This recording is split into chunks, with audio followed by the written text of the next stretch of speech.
তো ভিডিও এখনো করা হয়নি, সবে আমি শাড়িটা পরে বসে আছি টিভিটার জন্য। টিভিটাতে রিচার্জ মারতে গেছে ও, তা রিচার্জ মেরে দিয়েছে। এই যে চলে গেছে আমাদের পিকচার, তো আসবে তারপরে ভিডিও করব। রিং লাইটেও করলে হতো, আজকে বেশি করব না, অল্পই মানে বেশি করব না বলতে 4-5টা করব। ও টুকটুক করে ধরে দেবে দিয়ে করব, কেন শরীরটা সেরকম ভালো নেই, তার জন্যে প্রচণ্ড মাথার যন্ত্রণা করছে, মাথার যন্ত্রণাটা সারছে না।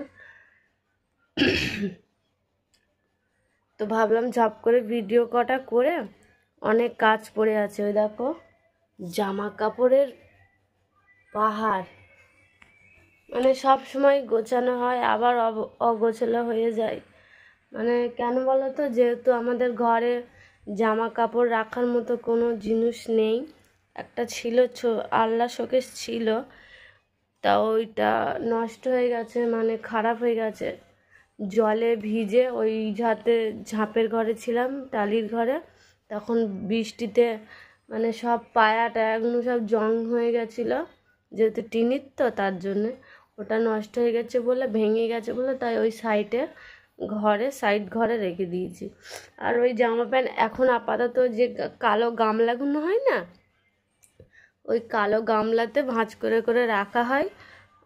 দুটোতে রাখা আছে মনে হয়, এ দেখো এই একটাতে, আর এই দেখো এটা আমার ছেলের জামা কাপড় রাখা আছে। আর ওগুলো ছিল, ওগুলো হয়ে গেছে। আবার ওই যে গোছাবো, ভিডিও করে এসে টিভি দেখবো আর গোছাবো, তার জন্য বলছিলাম ঘরে একা বোর লাগে, টিভিটা ঝপ করে লাগিয়ে দাও।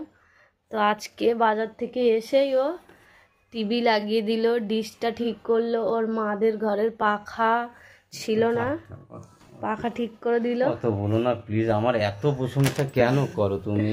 সেই থেকে এসে না খেয়ে বেচারি করে দিয়েছে।